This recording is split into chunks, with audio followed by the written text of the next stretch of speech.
അഞ്ജലി നീലിമയെ ഒരു മുറിയിൽ കെട്ടിയിട്ടിരിക്കുകയായിരുന്നു. അവൾ നീലിമയുടെ അടുത്ത് തന്നെ ഇരുന്ന് ഫോണിൽ റീൽസ് കണ്ട് ചിരിച്ചുകൊണ്ടിരുന്നു. അവളെ തല്ലിക്കൊല്ലാനുള്ള ദേഷ്യമുണ്ടായിരുന്നു നീലിമയ്ക്ക്. പക്ഷേ കൈകൾ കെട്ടിയതുകൊണ്ട് അവൾക്ക് അനങ്ങാൻ പോലും സാധിച്ചിരുന്നില്ല.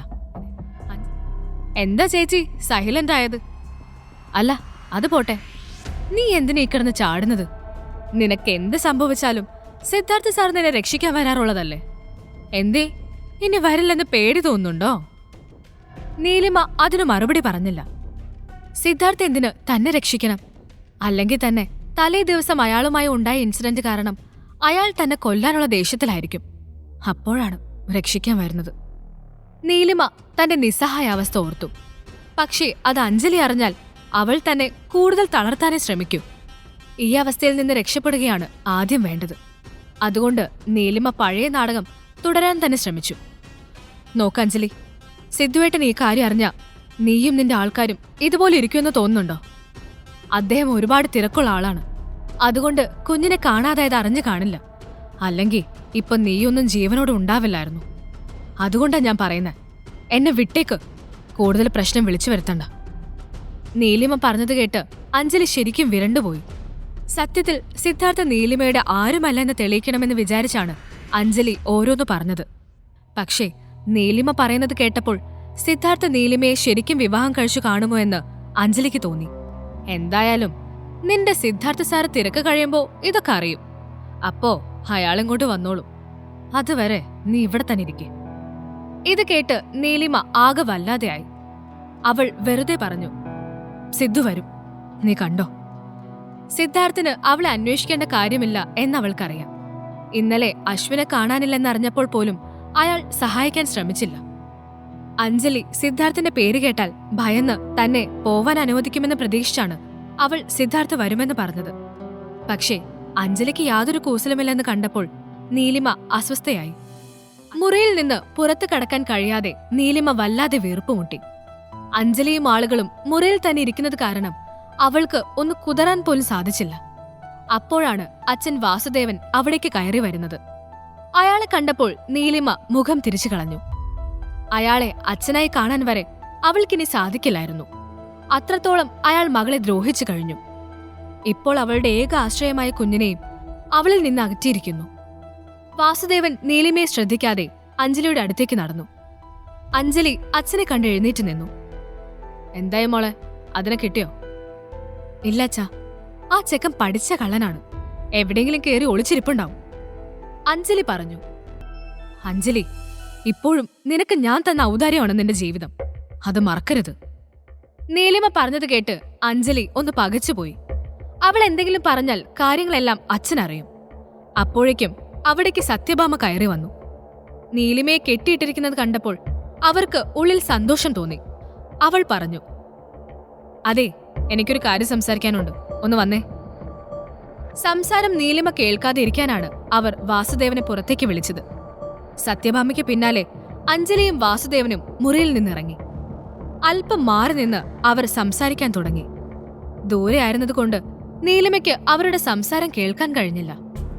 എന്തായാലും തനിക്കെതിരെയുള്ള എന്തെങ്കിലും പ്ലാൻ ആയിരിക്കുമെന്ന് അവൾക്കുറപ്പായിരുന്നു. സത്യഭാമ ഭർത്താവിനെ നോക്കി പറഞ്ഞു, അല്ല, നിങ്ങൾക്കെന്താ വെളിവില്ലാതെയായോ?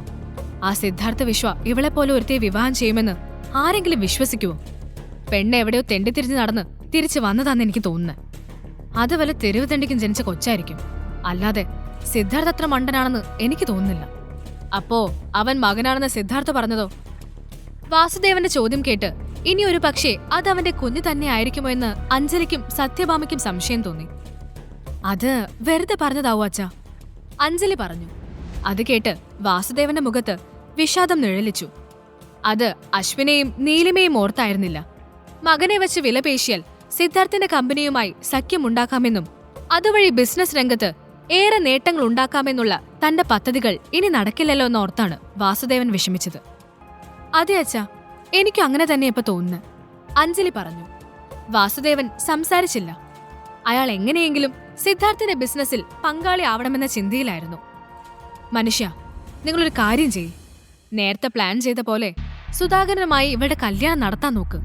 അതായിപ്പോ നല്ലത്. അയാൾക്കും പൂത്ത കാശുണ്ടല്ലോ, നമുക്ക് ആരായാലും എന്താ, കാശ് കിട്ടിയാ പോരെ. സത്യഭാമ തന്മയത്വത്തോടെ കാര്യം അവതരിപ്പിച്ചു. അമ്മ പറഞ്ഞതാ ശരിയച്ചാ, നമുക്ക് അങ്ങനെ തീരുമാനിക്കാം.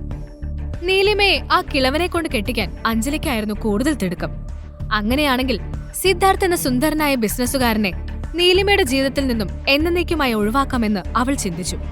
എന്താടി, നാക്കിറങ്ങിപ്പോയോ? അഞ്ജലി ചോദിച്ചു.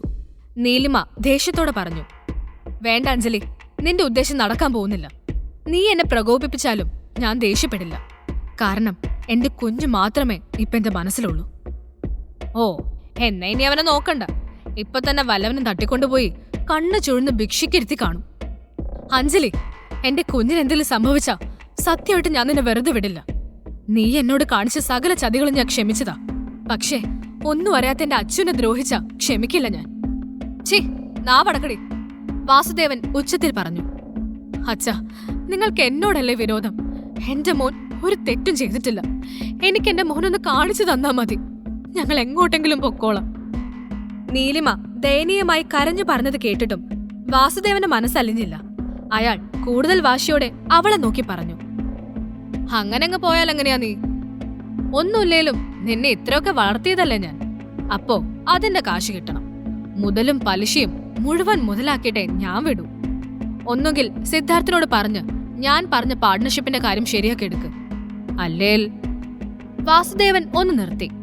അത് കേട്ട് നീലിമ അയാളെ നോക്കി. അയാൾ കൂടുതൽ അപകടകരമായ എന്തോ പ്ലാൻ ചെയ്യുന്നുണ്ടെന്ന് അവൾക്ക് മനസ്സിലായി.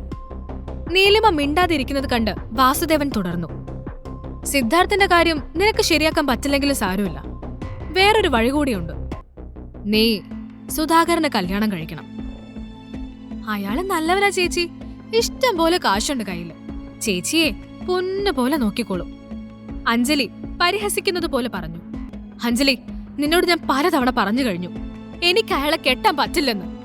ഇനിയും ഈ കാര്യത്തിൽ എന്നെ നിർബന്ധിച്ചാൽ നിന്റെ കരണം ഞാൻ തല്ലിപ്പൊളിക്കും. അതോടെ നിന്റെ സകല ഡ്രാമയും തീരും. നീലിമ വാശിയോടെ പറഞ്ഞു. ഇത് നല്ല തമാശ. ഞാനെന്ത് ഡ്രാമ കാണിച്ചു? എന്റെ ചേച്ചിക്ക് ഒരു നല്ല ജീവിതം കിട്ടട്ടെ എന്ന് ഞാൻ ആഗ്രഹിച്ചത് തെറ്റാണോ? അഞ്ജലി ഒന്നും അറിയാത്ത പോലെ ചോദിച്ചു. നല്ല ജീവിതം? നീ കാണിച്ച ഡ്രാമ എന്നെ കൊണ്ട് പറയിക്കരുത്. നീലിമ രൂക്ഷമായി അഞ്ജലിയെ നോക്കി. അവൾ അങ്ങനെ പറഞ്ഞപ്പോൾ അഞ്ജലി ഒന്ന് വിരണ്ടു. അന്ന് നടന്നതെന്തെങ്കിലും നീലിമ വിളിച്ചു പറയുമോ എന്ന് അവൾ ഭയന്നു.